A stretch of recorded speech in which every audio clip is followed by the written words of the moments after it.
Hey PC World fans, Adam here, and Opus flew us out here for their Global Innovation event, and we're here to look at one of the features that I'm curious about, which is their prototype phone with the 10 times lossless zoom. So come on in, Mike, and let's check this out. So this is some sort of pre-release hardware. They're not showing us the actual phone yet. And as you can see by the camera app itself, it's still actually pre-release in the software.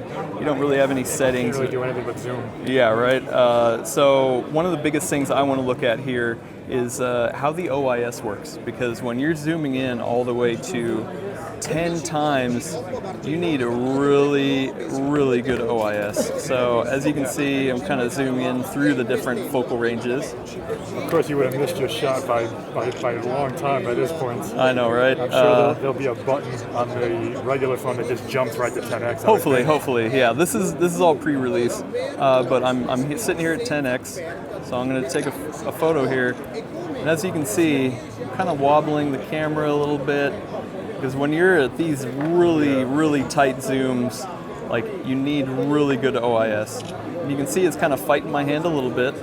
As I hold it steady, it kind of solids up. And then I'm just going to do little shakes here like this. See, it kind of jumps a little bit. Right? That's not too bad. It is actually kind of resisting my hand. Back and forth is smooth, up and down.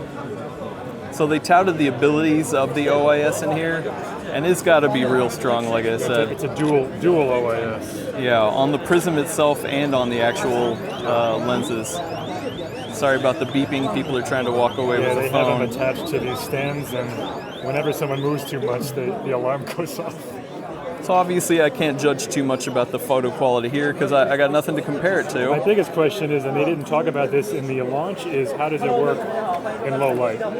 Oh, exactly, yeah. So right now, I mean, we're shooting at something that's very bright. Very bright lights. Yeah, but let's kind of tilt it up. Maybe this way. Can you see that still? So at 1x, I'm at the the ultra wide camera, as I like to call it. And at some point it clicks over each of the different lenses. So you got that shadow in the corner there. And you can see it's definitely going to get grainy. Some graininess here.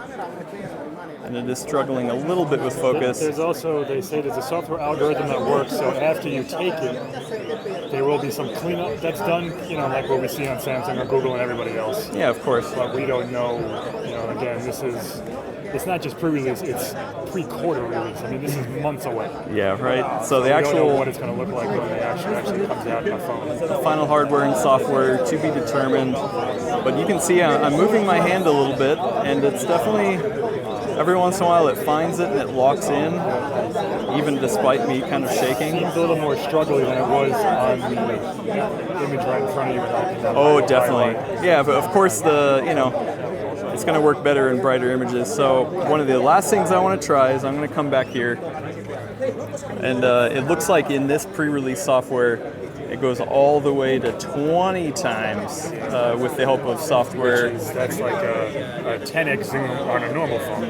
Yeah, right. So that looks grainy as heck. Yeah. Like I said, of course at 10 times 10 times zoom, it's going to be. Can you snap that so we can see what it does post process? Yeah, let's see. Well, it records quick. Oh yeah, so that's. Yeah. That's 20x is a little questionable. I mean, it's it's pre-release. It can definitely change. But for me, really curious about that OIS, because you need to either keep a steady hand or it needs to compensate really well. At 20 times, it's definitely struggling, but at 10 times, it's been actually not too bad. Yeah, even just looking at the image that's on the screen, when I go to 10x on a Galaxy phone or an iPhone, you can tell the software is working hard. Oh yeah. And this looks like an actual lens that you would see on a 2x zoom on another phone. Yeah, so it can't keep up with somebody with really shaky hands. But if I just hold here like normal, just a one-handed. We also don't know how it affects video. They didn't talk about whether there's a I'm assuming it's not 10x NVIDIA, but we don't know that. I mean, I don't know why they would leave it out, but obviously, yeah. I mean, so much of it is software processing. It's very new. You know, let's see. I did notice that they did have face detection. Let's see if we can creep on somebody's face here. Oh, there we go. So he's pretty far away. Yeah. So that's, you know. Yeah, that OIS is holding strong. Hopefully, maybe it holds on even even. grabbing the guy behind him a little bit. Yeah.